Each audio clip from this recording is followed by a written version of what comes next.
सौनक जी ने सूत जी से कहा, कलयुग में इस कथा से कौन कौन से पापी शुद्ध होते हैं उन्हें कृपा पूर्वक बताएं और इस जगत को कृतार्थ कीजिए। कहते हैं सूत जी ने कहा, मुने, जो मनुष्य पापी, दुराचारी, खल तथा काम क्रोध आदि में निरंतर डूबे रहते हैं वे भी इस पुराण के श्रवण पठन से शुद्ध हो जाते हैं। एक मैं कहानी बताता हूं। सूत जी ने कहा, मुने सौनक, मैं आपको एक कहानी बताता हूं। पहले की बात है, मुन्ना ध्यान देना, सोना मत। पहले की बात है, प्रमोद कहां गए? कहते हैं सूत जी कि पहले की बात है, उन्हें किरातों के नगर में एक ब्राह्मण रहता था जो ज्ञान में अत्यंत दुर्बल, दरिद्र तथा वैदिक धर्म से विमुख था। उसका नाम देवराज था। उसका क्या नाम था? देवराज। याद रखना, क्योंकि ये समय बहुत पुण्य उदय हुआ है तुम लोगों का और हम लोगों का भी। जितने लोग हैं, हम लोग तो बहुत दिन से सुंदरकांड भजन सब कुछ कर रहे हैं, लेकिन यही सब कर्मों का पुण्य उदय हुआ है। यहाँ के रहवासियों का भी उदय हुआ है, जो कि शिव पुराण की कथा हो रही है। शिव पुराण की कथा 7 दिनों की होती है, लेकिन आज महाशिवरात्रि का पावन दिन है और हमारे गिरी महाराज के माध्यम से आज ये आयोजन हुआ है। सभी भक्तगणों के सहयोग से आयोजन हुआ है। आज हमें भी कुछ कहने का सौभाग्य प्राप्त हुआ। जो प्रभु के दरबार में रहता है मुन्ना, उसको एक न एक दिन सुख प्राप्त होना ही है। कुछ लोग होते हैं कि मैं पूजा पाठ करता हूं, बहुत मंदिर में जाता हूं, मैं बहुत परेशान हूं। कहते हैं ना, ऐसा होता भी है।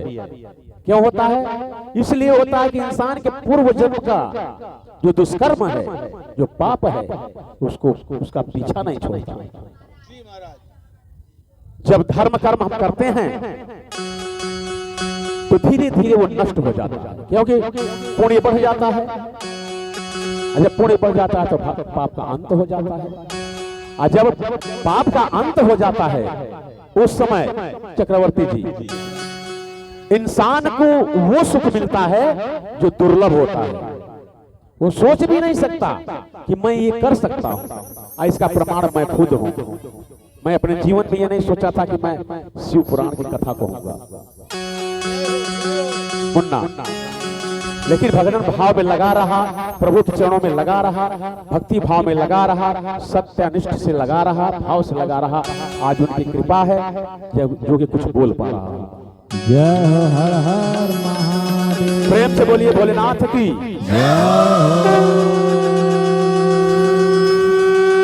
तुम तो मैं जानते ही हो बहुत दिनों से, छुपा तो है नहीं, सब तुम्हारे सामने हो रहा है। तो क्या कहेंगे? प्रभु की कृपा ही कहेंगे ना।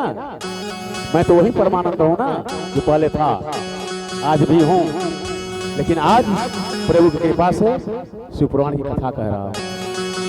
और सुंदरकांड रामचरितमानस महाराज जी, चक्रवर्ती जी, आज बहुत दिनों से आज प्रभु की कृपा हुई है, इसलिए सब लोग त्याग करके मैंने एकदम शरण में हो गया। आपको भी बताया था कि ऐसा ऐसा है, वहां पे हमें कुछ नहीं लेना है, सिर्फ सेवा करना है प्रभु के चरणों में। आप भी हमारे में साथ दिया, धन्यवाद आपका चक्रवर्ती जी। हम सभी कलाकारों का धन्यवाद प्रदान करते हैं। हमारे शिव कुमार प्रजापति जी, संतोष जी, कभी नहीं ये कलाकार कहते कि महाराज कितना आप देंगे, कभी नहीं कहते, हमारा हमेशा साथ देते हैं। आज इन्हीं लोगों के सहयोग से ये सब हो रहा है।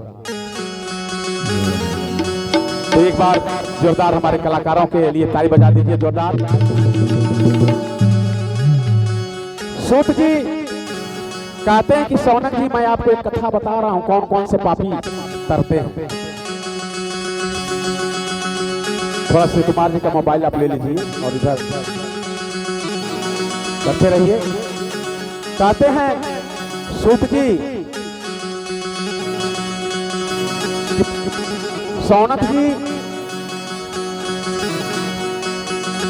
पहले की बात है कि रातों के नगर में एक ब्राह्मण रहता था जो ज्ञान में अत्यंत दुर्लभ, दरिद्र और वैदिक धर्म से विमुख था। उसका नाम देवराज था। चक्रवर्ती जी, संतोष और ऋषि कुमार सब लोग याद रखिए, देवराज नाम था उसका, देवराज। एक दिन वह घूमता फिरता दैव योग से प्रतिष्ठानपुर, जिसको झूसी प्रयाग कहते हैं, प्रयाग के पास है, प्रतिष्ठानपुर झूसी प्रयाग में जा पहुंचा। वहां उसने एक शिवालय देखा और वह दिन रात चोरी, डकैती, शराबी, जुआरी, यही उसके कर्म थे, यही सब दिन रात लगा रहता था। जब झूसी प्रयाग में पहुंचा तो उसने देखा कि एक शिवालय है और शिवालय में बहुत से साधु महात्मा एकत्रित हुए हैं और देवराज ज्वर से बहुत पीड़ित था। उसे तो ठंड लग रही थी। वो सोचता था कि कोई ऐसा मिले घर, उसमें मैं जाकर के थोड़ा आराम करूं। तो वो देवालय समझ के नहीं गया, वो शिवालय समझ करके नहीं गया, वो सिर्फ अपना जान बचाने के लिए गया।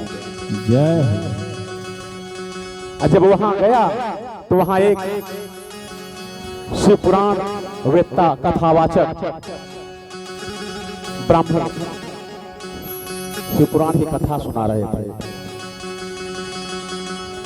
शिव पुराण की जब कथा समाप्त हुई, कुछ दिनों के बाद उस देवराज का देहांत हो गया।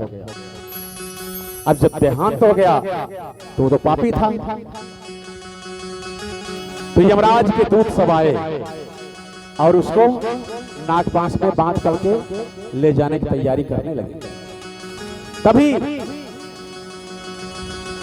भगवान भोलेनाथ ने कहा कि तुम जाओ और देवराज को लेकर के आओ। गए सभी दूत, शिवगण गए, यमराज के दूतों को मार करके भगा दिया और लेकर के शिवधाम को चले गए। सिर्फ आप कहना यह है कि जैसे चक्रवर्ती जी, अगर हम खेत में बीज डालते हैं, शिव कुमार हम लोग भी देखे हैं, खेत में बीज डालते हैं तो ये नहीं हम देखते कि बीज सीधा है कि उल्टा है, कोई देखता है? नहीं देखता है।